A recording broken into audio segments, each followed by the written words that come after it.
This is Spoiler Country, a podcast about comics, movies, whatever, but mostly comics. Enjoy.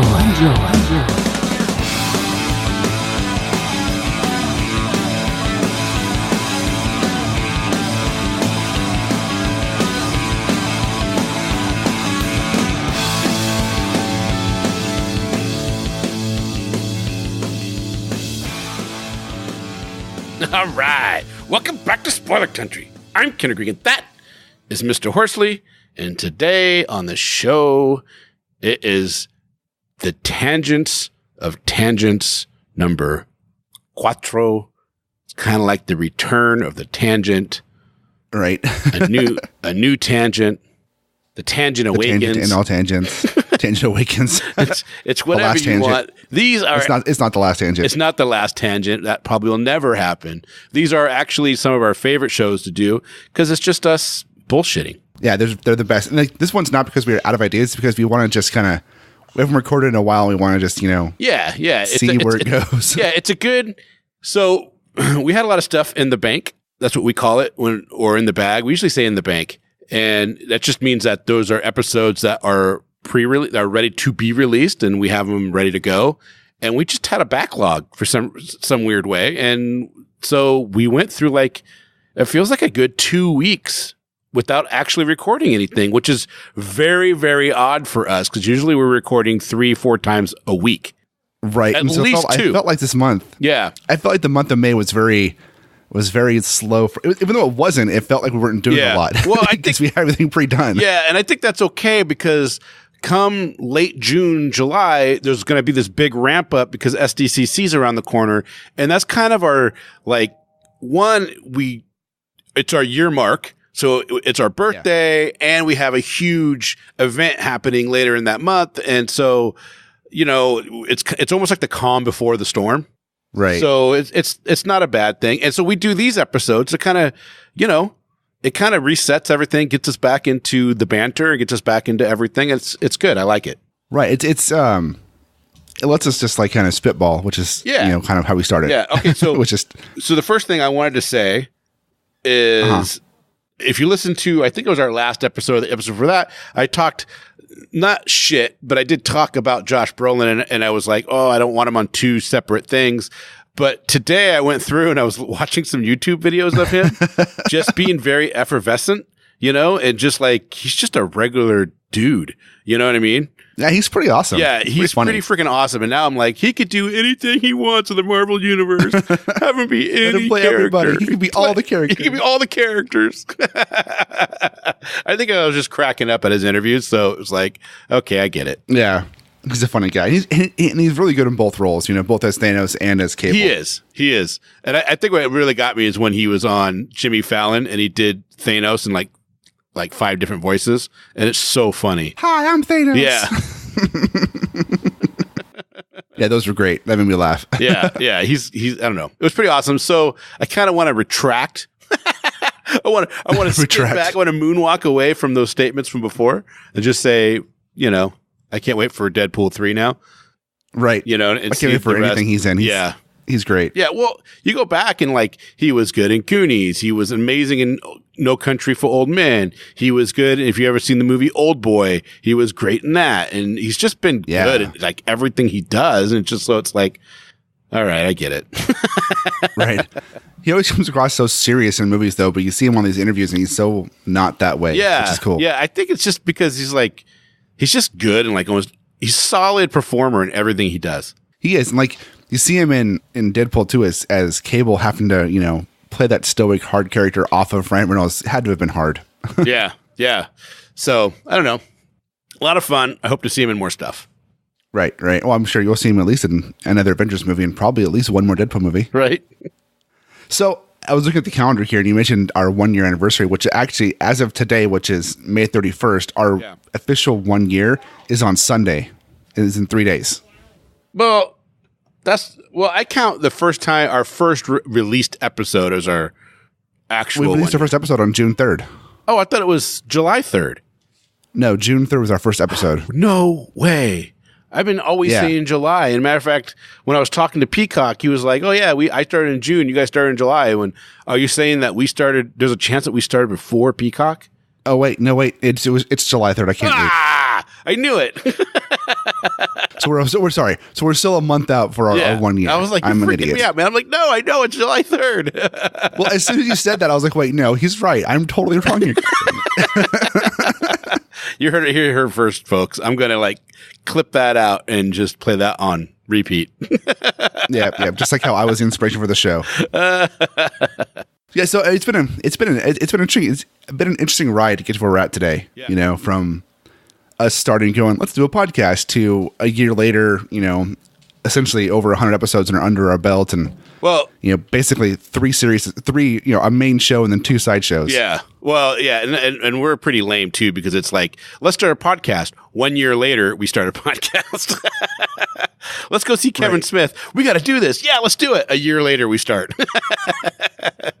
Well, there was some convincing to happen, and some convincing just get a mic and we'll figure it out as we go. Yeah. Versus I want to have everything ready to go first, which is totally understandable. But it took us both some convincing to say, oh, you know what? Let's just jump into it and do it. Right. See where it goes. Right. Well, I'm glad I never did the just use your earbuds, Kenrick. It'll sound all right. Yeah, me too. That was dumb on my part. All right. I wouldn't say dumb. It's just glad I didn't do that. That's all. It would have worked, and we could already be, who knows, 200 episodes by now. Ugh. It might have forced me to get a new mic shit pretty quickly. Right. Well, you did. You only had the Yeti for the first like 20 episodes or something like that. Then you bought a new one. Yeah, I was like, no, because it's so tinny. And you've been cycling through mics ever since. Yeah, but it is what it is. I think honestly that the Yeti was just, we didn't know how to use it right, because a lot of people use the Yeti and sound fine. Okay. I don't know. I'm just saying, and a lot of YouTubers and a lot of podcasters will use that Blue Yeti and they don't sound as echoey or tinny as you did when we were first recording. Well, there's a lot to do with environment and and things are different for everybody's voice. I mean, it's just, I don't feel that it worked very well for me. It might work great for somebody else, and that's fine, and they can go and get it and be happy with it. I just prefer not to use it.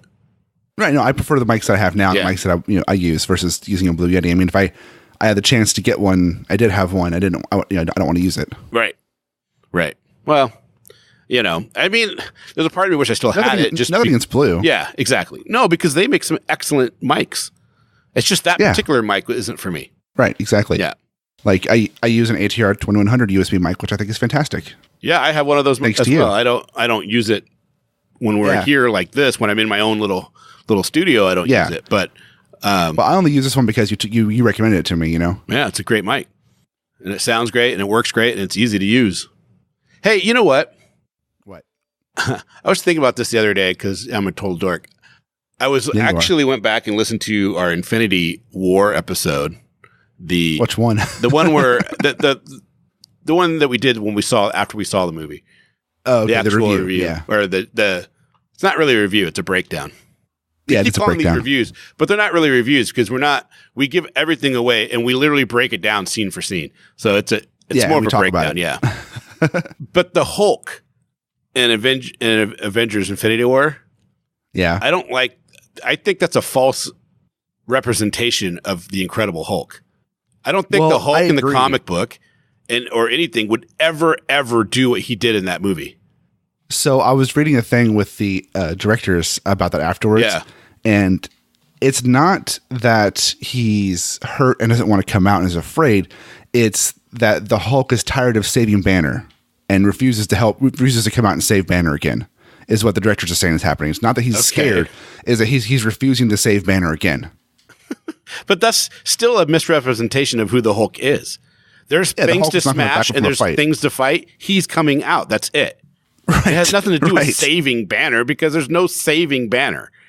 Right. Exactly. I was like, I call that bullshit. I think it's a plot. It's a plot point. Yeah. I think it's a reaction to the people that really know what the Hulk's all about. You know what I mean? Like, I want to say the true fans, quote unquote, but I mean, everybody's a fan. But you know what I get? You get what I'm trying to say. People who have read the Hulk. Super fans. The super fans. There you go. Thank you. The super fans. Their reaction to that has been pretty universal that was bullshit. And then, so they're like, oh, well, actually, it's like, no, man, you guys misrepresented who the Hulk is, and you know it. You fucked up. Yeah, I know. They know it. But I mean, I get where they're coming from. They're trying to take a different way. And you know, the movie Hulk is different from the comic book Hulk, clearly. And that's fine. Right. It just, I mean. It's kind of a cop-out, though. It is. 50 years of the Hulk being written and drawn and wrote about the same way. And then now, you know. It's a way for them to make it to where they could not have the Hulk in the movie very much and still have it, you know, be a decent fight. I mean, but they've established multiple times that Thanos can beat Hulk in a one-on-one fight. So it's not like he's an overbuilt character, you know. Yeah, so. But they've also established the Hulk can beat Thanos in a one-on-one fight as well. So afterwards, yeah. But not with Thanos having the gauntlet. Not with Thanos having the gauntlet. Yeah. I mean, I don't know. I mean, part of it is I just want to see the Hulk smash, and I don't really care about the Hulkbuster thing. I was like, I'd much rather see the Hulk than that thing. So, you know what I mean? So it's like, whatever. Right. No, I'd much rather see. Like I said before, I was kept waiting for like the Hulk to burst out of the Hulkbuster, and like start fighting, but never happened. Because that would have been kind of funny, Hulk busting out of the Hulkbuster. Which is dumb because Funko Pops made a pop of Hulk busting out of the Hulkbuster. Oh, nice. But it is not in the movie. Oh, you know? Really? So you can actually buy a pop of that happening, of like, you know, the Hulk breaking out of the suit, but it's not in the movie. Oh, that's weird. It's like, come on. Well, yeah, but that's just Funko doing it. So the director's like, whatever, man, we're going to do what we want. Well, I know, but it's, you know, it's a Funko Pop made off of the movie, you know, with a scene that doesn't happen in the movie. Yeah. Well, maybe it happens in the fourth movie. Right. Maybe. You know, I don't know. I just, for some reason, I was thinking about it the other day, and I wanted to talk to you to see what your thoughts were, because once I really thought about it, I'm like, that's such, and you were talking about, well, you know, it was the first time he's been hurt. And I'm like, bullshit, man. You know what I mean? When I started thinking about it later, I'm like, that's not how the Hulk would react to any of that kind of stuff. He will fight until you'd have to rip his head off to get him to stop fighting. Yeah. Or sing to him as Black Widow, right? Yeah. Well, I mean, you know, who wouldn't like relax after that? Especially because that girl can actually sing in real life. Yeah. She's actually really good. Man, I loved her. Did you ever see Ghost World? Ghost World? With her and Thora Birch? I don't think I did. I think it was Thora Birch. It was her first comic book movie she ever did. Oh. Because Ghost World is based off of an indie comic. Oh. It's really when good. did that come out? 2001. Oh, so this is a while ago. Yeah, so it's got Thora Birch as the main character, then weird to Scarlett say. Johansson as Rebecca, the second character, and Steve Buscemi plays the third character in it. And it's just it's hilarious. It's great. Yeah. It's an indie comic that turned into a movie, done by Daniel Klaus. Interesting. No. Yeah, check it out. It's really good. It was one of my go-to. Back when they didn't make 1,000 comic book movies a Ghost year. World. I feel like I should know that one, but it just does not resonate at all. With only the plan of moving in together after high school, two unusually devious friends seek direction in life. As a mere gag, they respond to a man's newspaper ad for a date, only to find it greatly complicated their lives. Oh. That's the plot. Is it like, so what happens? Are they musicians or something? Or is it a drama? Is it supernatural? Is it action? No, it's like a drama comedy. It's a dramedy. It's a dramedy. Okay, so there's nothing weird about it. It's just a dramedy. Yeah, there's nothing like supernatural weird about it. It's just they're these two high school girls that respond to some guy's personal ad, which is Steve Buscemi, and then it makes things super complicated because they end up liking the guy and crazy. He's like in his 40s and they're like 17, and it's just crazy. Did I tell you when we were at Emerald City and I met the guy that created and wrote iZombie? Oh yeah, Michael Allred. But I was with you. Yeah. Well, did you hear our conversation though? Because in my head, I thought Michael Allred was the guy that created iZombie, like wrote and created and drew it. Like I thought in my head, I thought he did it all. Right. And I'm like, oh, you're selling iZombie. He goes. The guy was like, well, you know, I created it, so. And I was like, oh, really? He's like, yeah. I feel like a dumbass. What do you think of the TV show? I didn't know what to say after that, you know? I was like, what'd you think of the TV show? And him and his wife were like, oh, that's awesome. I love it. I was like, oh, cool, because I love it too. I was like, can you sign my first volume of iZombie for me? So, I bought one. He's like, can I make it out to you? Or do you? And I'm like, no, please. I always have them make it out to me because I will 99.999% of the time will never ever sell it. So I don't really care about the resale value if that degrades it or anything. Right. Which I don't actually think I used to always have them flat sign it. I don't think it is good. Well, and sometimes, but I used to always do flat signing, and not because I wanted to sell it, but because I just liked the way it looked better on the comic. So I'd flat sign it and I could frame it up. But anymore, I'm like, I don't care. If you want to personalize it, personalize it. It doesn't bother me anymore. I don't care. But I was so in the mind of flat signing everything that I just had it all flat signed so I could frame it if I wanted to. But having my name on it doesn't matter because, I don't really care anymore. Right. I don't really care if they put my name on it, but I don't. But if they ask, and I'm like, yeah, sure. Yeah. Sure, go right ahead. But it was kind of funny because I was like, oh, yeah, I didn't know that he had written it. Yeah, we talked to him about coming on the show, and he said he'd be willing to come on the show and talk about stuff. Yeah, we should actually have him on because next season we should reach out to him. Is the last season of iZombie. Yeah. So Chris Robertson, if you listen to our show, we want you to have come on now. So. Yeah, well, we can reach out to him. We will. I was just trying to be funny, and you ruined it. Oh, sorry. Thanks. Say it again. So Chris Robertson, if you listen to the show, come on. You're welcome anytime. Like my early laugh. It doesn't help me to re-say if you laugh right when I start talking. That was on purpose to be a dick. So I want to talk about something real quick. Not real quick. It won't be quick. Okay. It's never quick with me. One of my favorite movies as a kid was Ghostbusters, right? Because it came out in the early '80s, and I grew up watching it on reruns all the time, and loved that movie. Loved the first one. I mean, I liked the second one. Man, I saw that in theater. I was 10. I was 2. Yeah. So I probably saw it in a re-release in theaters, and my dad had the VHS for it. So I watched that in the late '80s, early '90s. I don't think it was okay. Yeah. You think what? Nothing. I don't remember it being re-released, but who knows? Redwood Plaza did. I just remember. Stuff. Well, there was and the Charleston Theater played movies. The Charleston. I forgot about the Charleston. Yeah, I used to love going to that one. Yeah, it's a weird theater, but they used to do. Side story, real quick. When I was in high school and college, people used to not me, but people used to rent out the Charleston Theater and do Halo matches there on the screen. Oh, nice. Yeah, on a big movie screen, they have 4-person Halo matches that's going, awesome. which is pretty cool. And so, anyways, Ghostbusters is on Netflix now, right? And I used to watch it. It's rated PG. Now, granted, it's before PG-13 was a thing, so I mean that's there, but it's rated PG. And I'm watching it, and Jack, my 4-year-old, he loves it. He's been watching it like over and over again, multiple times over the last couple of weeks. I think PG-13 came out that year or the year before. Yeah, it doesn't matter. Go. Sorry. PG-13 was with Raiders of the Lost Ark, but whenever that came out. But it's rated PG, and we're sitting there watching it, and all of a sudden there's a scene where Dan Aykroyd's character gets a blowjob from a ghost. Yeah, well, they show the buckle getting undone, and then you see his eyes roll back on the back of his head. Well, so it's all implied, but it's very clear what's happening. It's pretty clear what's happening. A succubus. And there's several swear words in the movie, and several suggestive things in the movie, and I'm like, this is PG, and it's on Netflix Kids. Totally. Well, the rating system back then was completely different. There's a couple movies that I could tell you about, like, Woman in Red. That was PG-13. Came out about the same time, maybe even a little earlier, maybe a year later. I don't know, around the same time. But they do a full frontal nudity scene, and it was PG-13. Yeah. And then They Call Me Bruce. That was PG or PG-13. And there's a hot tub scene where the girls are all topless. So it was just a different time, man. I think nudity in general was looked at differently in the 80s than it is now, even though TV was much more strict, but the general public and like movies were not. I guess that's the way to put it, because, I don't know. It wasn't this, people swore all the time, they swear in Goonies. Yeah.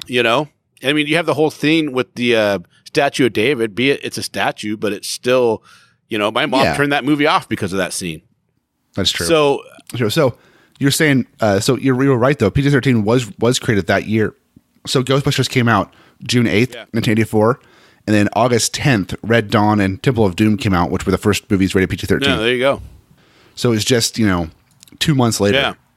Yeah, and it probably would have got a PG-13 rating a couple months later. Yeah, it would have, definitely. Well, maybe not, though, because like I said, I mean, it was different. So there was a lot of, I don't know, man. It's interesting. I like the PG-13 rating because it kind of allows for that risque, a little bit more risque, but not so bad that you have to worry about your 10-year-old watching it. But even though, you can fast forward to like today's PG-13 movies, I don't think you'd see a scene where a ghost was about to give a guy a blowjob in a PG-13 movie today. Hey, dude. There's multiple scenes in the Marvel movies where they say fuck and shit and give you a flip off. Let's say I don't think they say fuck anymore. Any of the MCU yes, movies. they do. Well, they got it. They got to. Because I remember going, oh my god, they just say fuck. I mean, in the Netflix shows, yeah. Well, right, but we're not talking about the Netflix shows. I always want to say the MCEU for some reason. Right. You know? So I just looked it up, and according to this, they said they've done the middle finger. They've said "oh fuck" and "fuck" on the Netflix shows, right.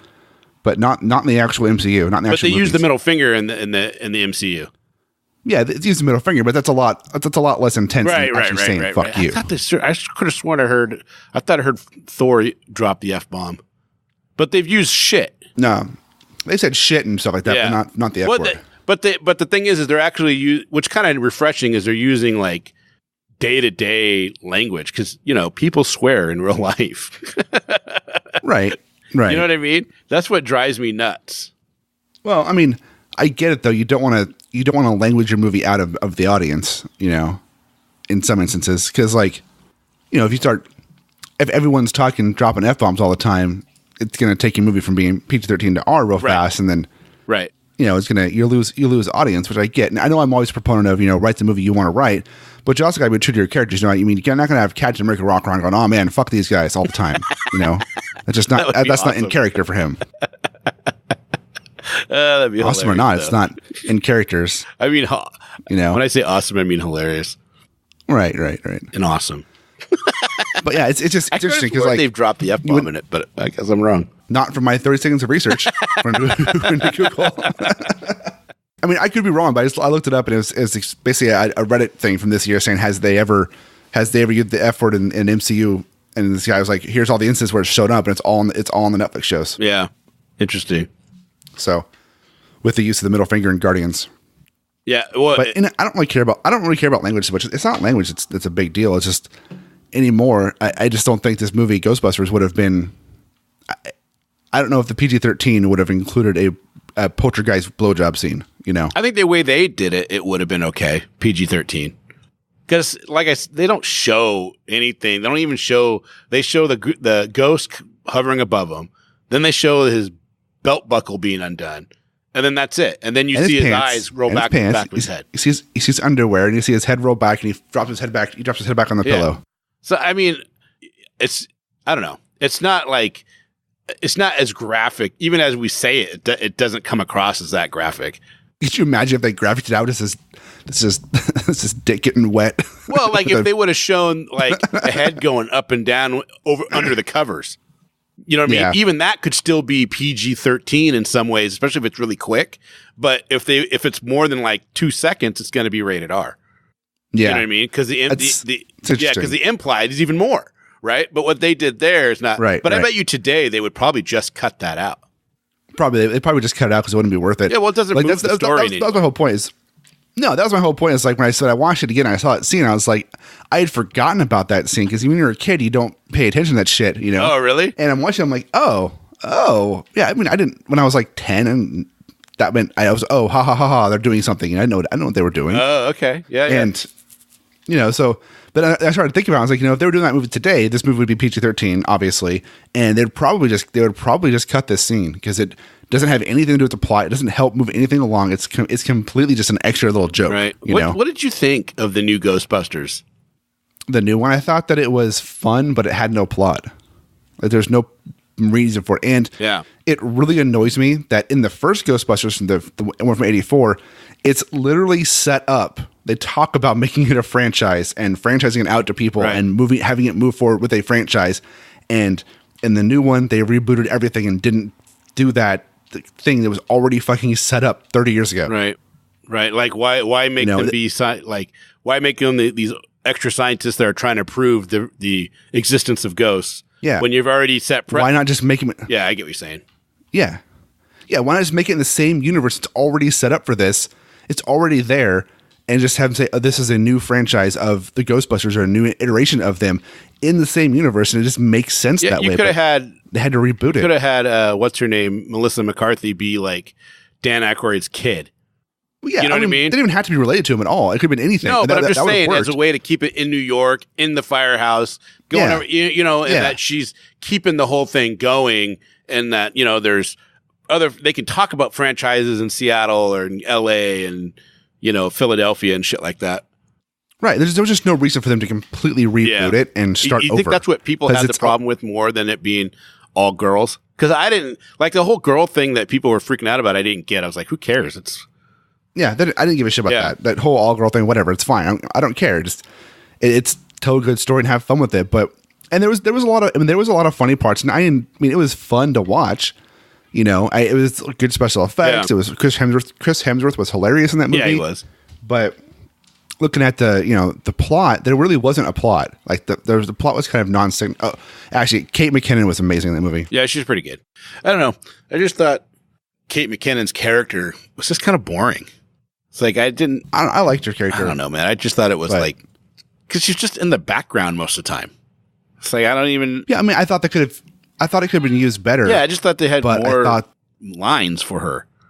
Yeah, that's all I mean. I don't know, because I think Melissa McCarthy and what's the other girl? No, not Leslie. Even though she was hilarious, but the other one. Yeah, I just thought she was good, but I just thought the character was kind of boring. Like they should have had more lines for her, be more included in the scenes, because it was just, I don't know. She seemed very separated from. I liked her character a lot, but she seemed separated from the group, and overall, I felt like each character was very flat. Yeah, well, aside from the stuff that she makes, right? Almost every scene could have been done without her, and it wouldn't have made it that much of a difference. The character itself, True. I don't mean her performance, just the character itself didn't drive the movie along. I don't know. It was just kind of weird. I like the movie overall. I've actually watched it a couple of times. It makes me laugh. I like Melissa McCarthy and not Leslie, because she was hilarious too. But the other girl, Leslie Jones. Yeah, Leslie Jones. But who's the other girl? Why am I drawing a blank? I don't know. The other SNL alumni. Well, there was Melissa McCartney, Leslie Jones. Was it Kristen Wiig? Yeah, Kristen Wiig. Holy shit! How do you forget Kristen Wiig? But those two together were awesome. Melissa McCarthy and Kristen Wiig. They're hilarious. Yeah, I just wish it would have been I just wish it would have been written better, been a better movie, and been in the Ghostbusters universe, because it would have. I think the fact that they took it out of the original universe, trying to make it its own thing in its own universe, hurt it really bad. Yeah, well, yeah, I think so too, because it's like I don't think it was the girl. I think they made too big of a deal about the girl thing, and I don't think people really actually cared about it being all girls. It's just it gave them something. It's the internet. You gave them something to bitch about, so they grabbed onto that because it pissed you off, and you took this thing everybody loves, took it out of their own universe, and just didn't do it justice. Yeah, I think that's what the thing is, man. It's the Ghostbusters, and people have been waiting literally decades for a sequel. You know what I mean? Besides Ghostbusters 2 was shit too, really. But is better than this. Not by much. Don't romanticize it, because you saw. So I saw that in the theater too, man. And even in my 12-year-old mind, I was like, oh, that is nowhere near as good as the first one. No. The first Ghostbusters is by far the best one. Oh my god, Rick Moranis is so awesome. God, he's so good. Andy Potts. I mean, it's so good. Dan Aykroyd. The whole thing is so good. I mean, come on. I've watched that first one, Bill Murray, like 3 times in the last 2 weeks. Oh, really? I haven't watched it in a couple of years. I do watch it like every 2 years or so. I seem to.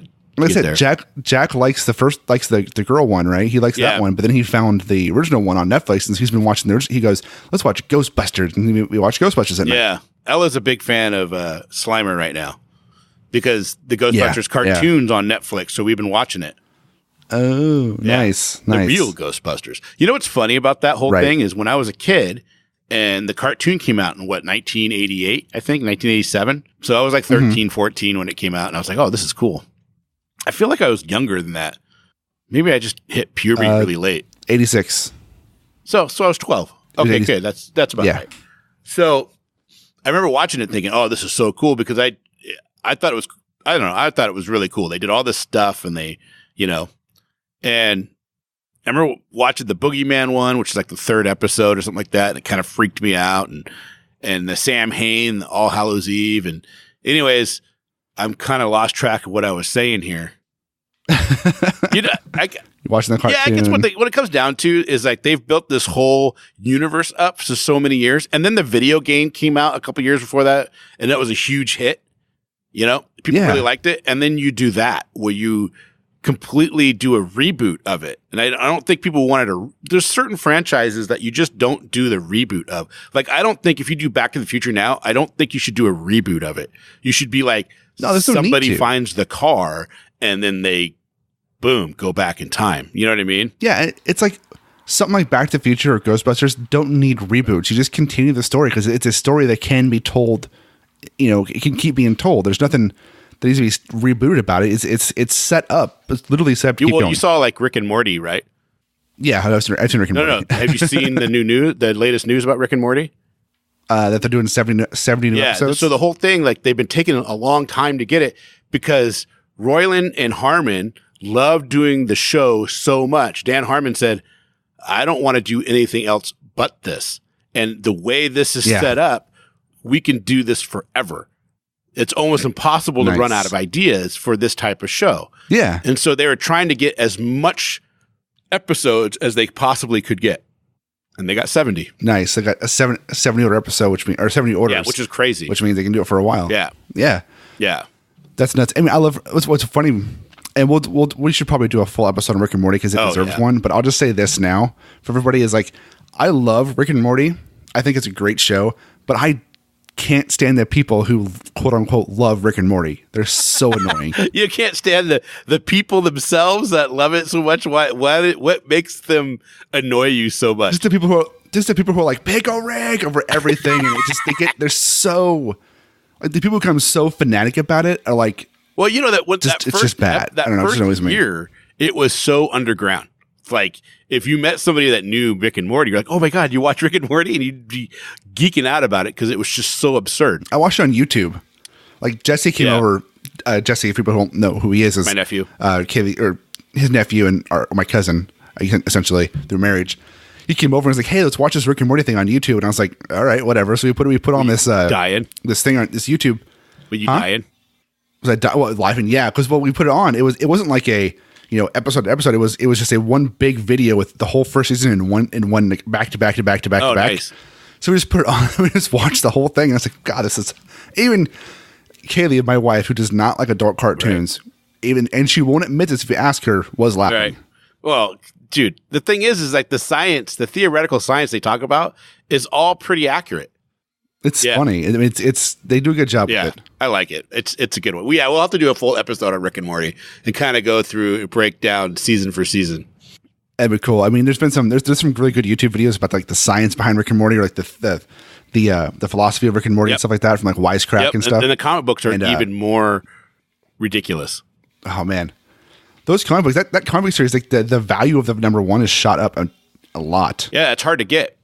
It wasn't there wasn't a lot of them out there. It was a limited run. They didn't, because it's what's their name? What's the publisher? It's same guys that did Junior Braves of the Apocalypse. Oni Press. Oni Press. They did Junior Braves of the Apocalypse, right? They did, yep. And Junior Braves the second one comes out in August, and we're going to have the guys on for an episode to talk about it. So those guys share the same publisher as Rick and Morty, so that's kind of cool. Yeah. And so, but number one was like a limited run, and it's hard to get. There's reprints, but people don't give them up. Dude, I almost bought the Rick and Morty omnibus number one from Hot Topic about a month ago. It was like $60 for the first omnibus. No, how many? There's not a lot of issues out. There's only like 20 issues. I don't know. There's a lot. They have a lot of. I think they have a lot of spinoffs. Let's see, how many is there? Rick and Morty comic book. We should change the name of the show to let's ask questions, then look them up on the show. Yeah, that's how we do it. Here, just look at. There are 38 issues. So I was only 20 off. Oh well, that's great. So I went the site that I went to look and got the number on has a giant ad on the side for a game called Cunt Wars. Nice. Yeah. So okay, so here I will screen cap this for you. Yeah, 38 issues. It's kind of funny. That's right. You go all the way down. I'm on rickandmorty.wikia.com. Yeah, I'm not going to say where I'm at because apparently I don't want to. That's incredible. Yeah, number one is hard to get. I've almost bought it a couple times. I probably should have, but I want to get the comics to read them. I don't really care about owning the actual comic. I just want to read them. I want to own it. That's why I'd probably just buy the omnibus, right there. Just because omnibus would look good on the shelf. And actually, I don't know if it was an omnibus. It was just a hardcover collection because I think it only had the first 12 issues in it. That looks ridiculous. It's a satyr. It's a chick satyr with ginormous boobs. And then it has a shield in front of her hoo-ha and it says cunt wars. That is crazy. And then on all the other Japanese side, anime style. Here. And this is on the other side. Holy moly. The first sexy turn-based game. And it's got a girl with her backside pushed out. Okay. She's a fox chick. So she's got fox ears. Note to self, read the URLs you're going to before you just randomly click on the first one. Yeah, maybe. That's crazy. It's kind of weird, the kind of games that they put out nowadays. I remember... and like half those games aren't even games. They're just like I don't know, there's ads. They're just game ads that, get you in and I don't know. There's no game actually don't mess with them, but I don't know. I'm afraid to download those games or look at those games because it's always like, I'm afraid this is going to be a virus or anything like that. Because they pop up on some sites I go to. Well, maybe you should stay out of 4chan. Which I realize just saying that out loud makes it sound like I live on 4chan and porn sites, but don't. It's like, where are you going? You going to 4chan? That's not where I'm seeing those. You know what is funny is I know what 4chan is, and when I first heard about it, I went there to check it out. I couldn't really figure out how to like surf it. I was like, I don't know. I didn't really get. I don't get the whole thing about it. I mean, I get what it is, Yeah. But I guess I'm not looking. It's an anonymous message board to post pictures to. Yeah. It's I don't know. But this kind of stuff that's on there is, I don't know. For me, it depends on what part of 4chan you're on. It's not for me. That's all I'm saying. If you're on B on 4chan, which is random, you're going to see a lot of really disgusting stuff. I don't want to see that. If you're like some of the art. I don't want to see any of that kind of stuff. I know, right? I stay off of B. But I didn't even go to 4chan anymore in years. But when I used to, I'd go to like the art forums or like the comic forums where they talk about comics and stuff. Those were kind of cool. Those were usually kept pretty clean. But when you go in, there was a lot of NSFW forums that got really gross really quick. Dude, I don't like when people send me stuff. Like my buddy sent me 2 Girls in a Cup link when it was all big, but I heard about it on the radio, so I knew what it was. I'm like, dude, don't send me this stuff. I don't want to see this. I said, I don't want to see things that I can't unsee. You know what I mean? I'm 43. I've made it through life without watching a chick do any of that kind of stuff, and I don't want to see it now. And I hate it when people send me these little clips, and it's somebody shitting in somebody else's mouth. It's like, why would you send me this? I don't want to see that. It's a good thing when we're not a bigger show and have a bigger audience, because just the fact you just said that would mean that we would be getting sent tons of that kind of stuff for the next 2 months. Oh, sorry. I don't ever want to see. Yeah, it's like one time this girl sent me an accident. Right? Like it was a traffic accident and it was horrendous. And it was with a motorcycle. And I was like, I don't want to see that.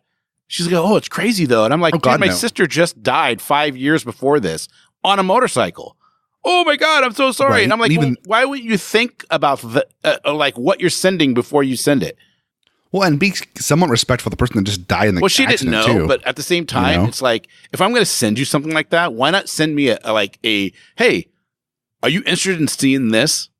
It was a crazy motorcycle accident. You want to see someone dead on a motorcycle. You know what? And the people who want to see it will say, yeah, I want to see that. And the people who don't can say, no, I'm not interested in seeing that.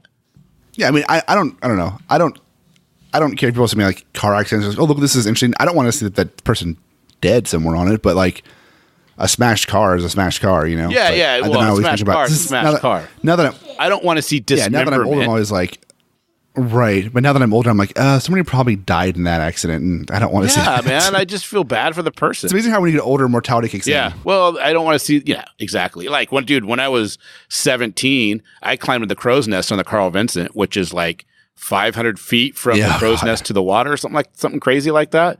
And I had no problem, man. And there's no cage until you get like 100 feet up in the air. And then there's a roll cage around a ladder, so you're climbing the ladder all the way up, and you once you get certain height, you can feel the wave. Even on the dock, you can feel the wind pushing an aircraft carrier. Right? When you're on the when you're on the flight deck itself, you don't feel nothing.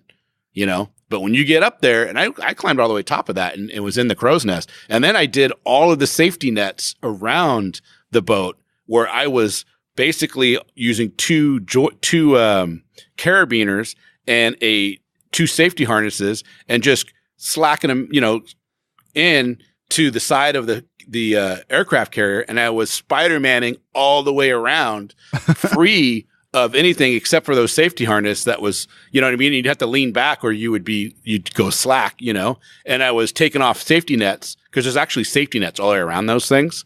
And I was replacing, I replaced all the safety nets around that thing by myself. And that's when I was 17.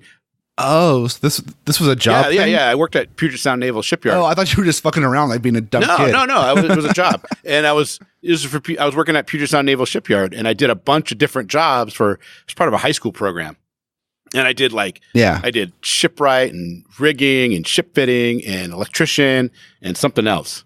But, nice. And so it was actually quite a bit of fun. And I didn't have to go to school for a full semester.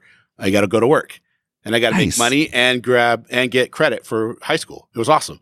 But I did that. Now at 43, I'd be like, hell no, I'm not doing that. I don't want to die. No, I would not do that shit. I'd be like, nope. Let's have somebody younger who doesn't know what I didn't even think about it, man. I just climbed and did it. They're like, hey, how do you feel about doing this? Done. Feel about doing it. I'm doing it. Right. I mean, it's fine. No big deal. I used to do a bunch of dumb shit too, like climb trees and do, stupid stunts with my friends. And I'm like, look that down. I'm like, that was dumb. I mean, there was one time we were racing down 6th Street in Bremerton, and we're in this little freaking hoopty truck, and it's before they smoothed out the roads. So the road was still the big hill going down, and we hit that one spot where you hit and the car slammed on the ground and then caught air. On 6th? On 6th Avenue, or 6th Street going down towards the waterfront. And we caught air for like a good 30 seconds, and then the truck came slamming down, like spun around and almost hit somebody. And, I was like, yeah, this is awesome. And now I'm like, that was, died. Yeah. Well, not only did you put your life at danger, but everybody else is around you and anybody else in the car. Oh, yeah. I mean. Exactly. I wasn't driving. I was a passenger, but yeah. It's crazy. It's kind of a weird feeling when you start to realize, oh, I don't want to, I don't know. Like fear actually takes over on some things. Right. Well, look, I used to have the van that would fill with band equipment, and I would drive it home, and I would drive it like 90 miles an hour full of band equipment home. And I'm like, one, that van probably shouldn't have been going 90. And two, it's full of all of our band equipment. So if I got into a wreck, not only would I be hurt, all of our shit would be broken. Yeah. I remember, dude, living in Arizona, we'd go to Saguaro Lake and they'd jump off an 80-foot cliff. Just boom. Ugh. The low one was a good 20 feet, and 20 feet is actually really high. And we should jump off that all the time. Now, I don't think I'd be able to jump off 20 feet. But I jumped off the high dive. I wouldn't jump off. See, I don't like water. I mean, it's not that I don't like water, but I have an irrational fear of drowning. Are you not a strong swimmer? And it's taken a lot. I can swim just fine if I really need to. But then you're probably not a strong swimmer, which is fine. I mean, not everybody's a strong swimmer. No, I'm not. And it's like, here's the thing. If I feel like I'm in control, like in a pool, and I don't panic, I can swim just fine. Right. However, when I was a kid, on two different occasions, my sister's friends pushed me in the deep end when I couldn't swim and held my head underwater until I almost passed out. Oh, that's not cool at all. And no, it's not. And it traumatized me so much that I wouldn't go in water if I couldn't touch the bottom for a long time. Like I didn't learn how to swim until I was like 22. Oh. Because I would keep myself out of situations where I would be in water where I wouldn't touch. I'd go in hot tubs, or I'd go in the pool and like play. And that's not a good thing growing up in Bremerton, because we're on a peninsula. We're basically, Bremerton feels like living on an island. Right. There's water everywhere. And so it wasn't until I was like 22 when my buddy Jeff was like, I was going to the gym with him. He was like, dude, you need to learn how to swim. So I got to where, he kind of taught me how to swim. So when I could then do laps back and forth just fine there. But even now, like even last time we were in the pool, if I start feeling panicked, my breathing gets off and I have a hard time with it. It's the same in the shower too. Like washing my face in the water, like having that water over my face where it's hitting the nose and the mouth. Like I have to mentally say, okay, it's weird. It's just a shower. You're not going to drown. It's just a weird thing that just never goes away. Dude, the Nightmare on Elm Street scene with the glove coming out of the water must have fucked you up. Yeah. See, we're the exact. No, I've always been able to separate movies from reality, but we're the exact opposite, because I started taking swimming lessons when I was like 2, and I was there was no more swimming lessons for me to take by the time I was 7. And I was able to take I even went through all the lifeguard training, but I was too young to actually be given the certificate. But I did all the training for it. Yeah. And then me and my brother were both scouted by private schools to join their swim team because we were very strong swimmers. Like I don't know if you ever swam at Olympic high schools. The big pool. The low dive, they used to have a high dive and a low diving board. And then they took the high dive out when I was in high school, I think. But even when I was in high school and I was still I got fat, I could still dive off the low diving board, swim all the way underneath the bulkhead from the deep end to the low end and all the way and half again back. So I could go, so that was an Olympic sized swimming pool and I can go all the way underwater and then half again. So a Olympic sized swimming pool and a half is how far I could go underwater. And then that's nuts, man. Yeah. That was never me. Oh yeah, dude. I was we grew up. That's what we did. That's all we did. That was we just swam and swam and swam and swam. I mean, yeah, we played sports. I played football and I played soccer, but swimming was our activity. So like everybody else they went skiing or they did whatever else. My mom just took us to the pool on Bangor Base because for us, it was a quarter to use the facilities because my dad was military for 20 years. So we'd go there. Yeah, and it was nice. Yeah, and it's a really nice pool. And so when I'd go there, all of my swimming lessons were taught by Navy SEALs.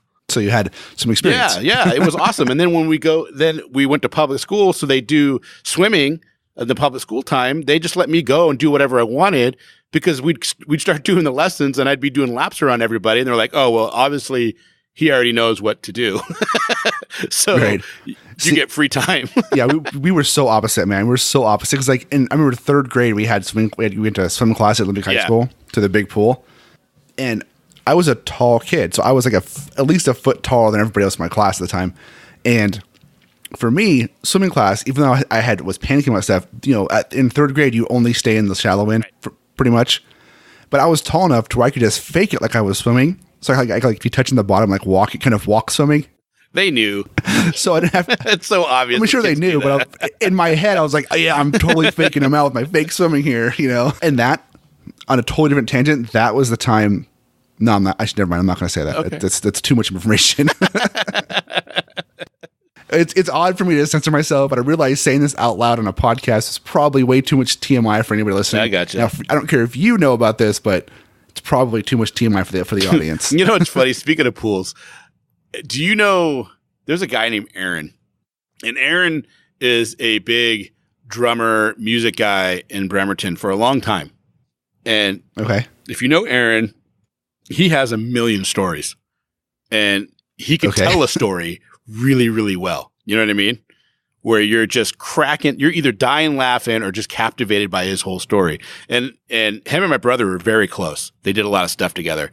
And one of the stories Aaron has, and usually I would say, let's get Aaron on, but even my brother hasn't talked to Aaron in like 5 years. He hasn't maybe even before, maybe close to 10 years, which is weird. Right. Oh, so damn. I have no idea where he lives or what's going on in his life, which is unfortunate, but because he's not on Facebook or anything. But anyways, Aaron has this story where he got these new snorkeling mask, right? Right. And so he was at the pool at like some public pool in Bremerton. I don't know which one, or maybe it was the apartment complex pool or something. Anyways, he's at this pool. He's got this new mask and he's so excited. I'm going to go swimming with my new mask. And he goes in there and he's swimming around. And he's looking, and in the middle of the pool, on the bottom of the pool is a pine cone. And he's like, I'm going to go get that pine cone. And he swims down to get the pine cone. He swims all the way down to the bottom. And then he wants to grab the pine cone with his thumb and his index finger. But it's not a pine cone. Not a pine cone. He I knew that when you said pine cone. And it comes apart in 2 pieces. He's like, oh, fuck. Oh, God.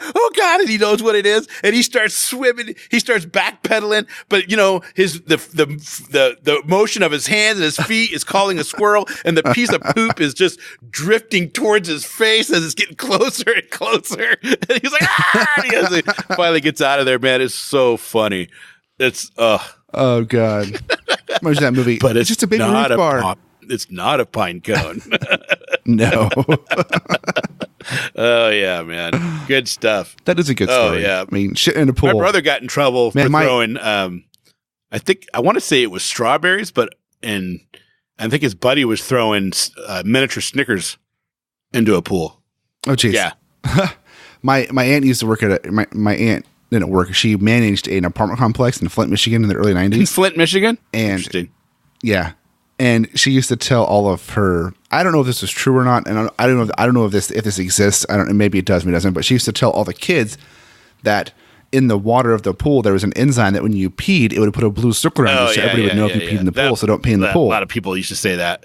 Yeah, I don't know if it's true or not, but she said it used to work because she saw these kids who would jump out of the pool, like run as fast as they could because they didn't want anybody to know they peed in the pool. Yeah, it wasn't true.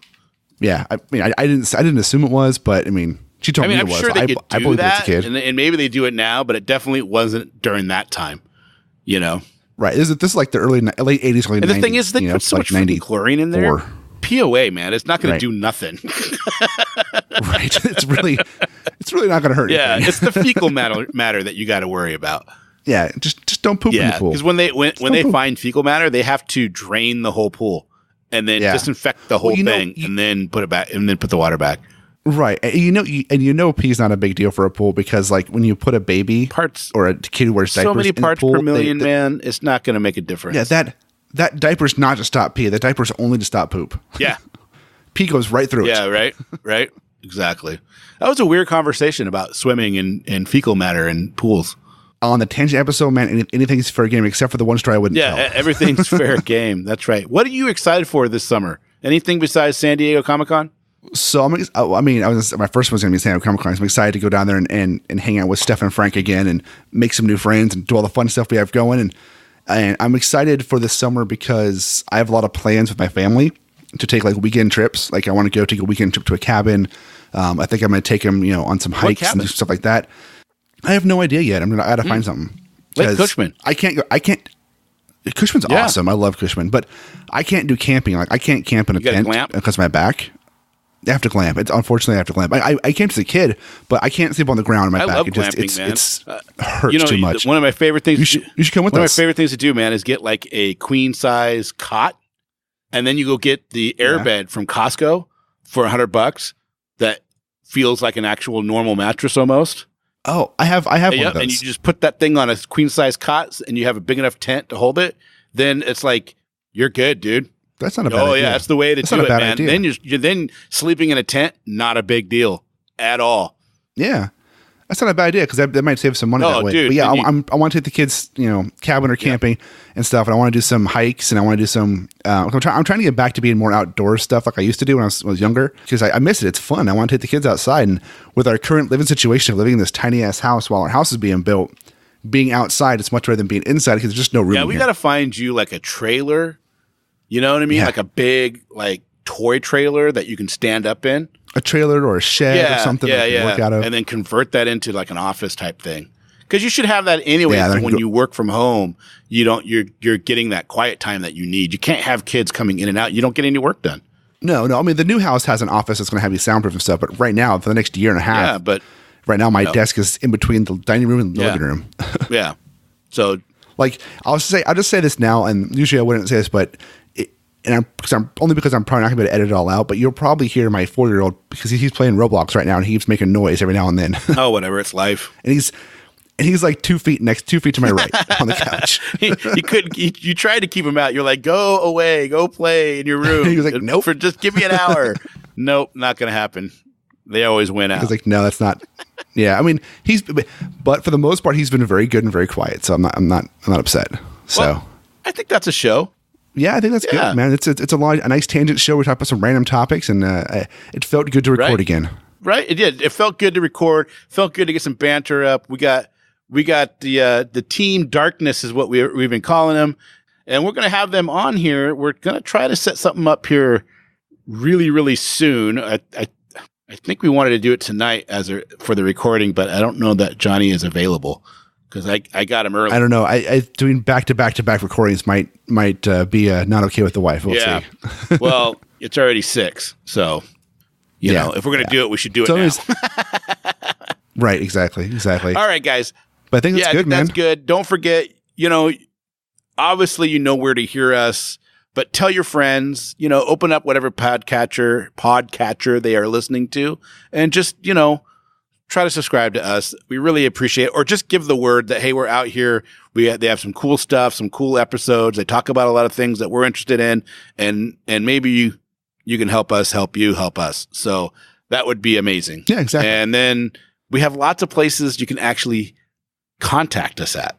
That's right. You can contact us on Twitter at spoiler_country. You can contact us via email at spoilercountry@gmail.com. Check out our website, scpod.net, where we post all of our episodes there, plus reviews, plus some more stuff. Some of you that have been going to the website to listen to the episodes, you'll notice in the post, only on our website, there is a transcript of what we talk about. So the transcript is made by a computer, so it's kind of hilarious. But it's fun to read through if you can. Also, you can also hit us up on Instagram and Facebook. And anywhere else social media wise, you can give us a call for the voicemail at 707-656-2080, and we'll take the voicemail. And someday soon, we're going to do an episode where we talk about them. We're going to add them to random episodes, but really quick. Yeah, the transcribe stuff. If you go through it, and there's and I mean inappropriate, like racially insensitive or sexually insensitive or anything like that, 99.999% chance it's the transcription service that misheard what we said. And there's some stuff in there that's our transcriber is sexist and racist, not us. Yeah. Because you read, you're like, wait, what did you say? And then you go and you listen, you're like, right. That's not what you said at all. There was one of them where it had me saying the N-word a bunch of times. I'm like, I didn't say that. Yeah, it was so weird. I don't even know what you were saying, but it was like, what? Right. So, but it's literally we feed the feed through a program, and it transcribes the words out, so it comes out pretty interesting. Yeah, I mean, most of it's accurate. Right, yeah, most of it. But the ones that are not accurate is hilarious. So there you guys go. Don't forget, open up that mind and read more. See ya.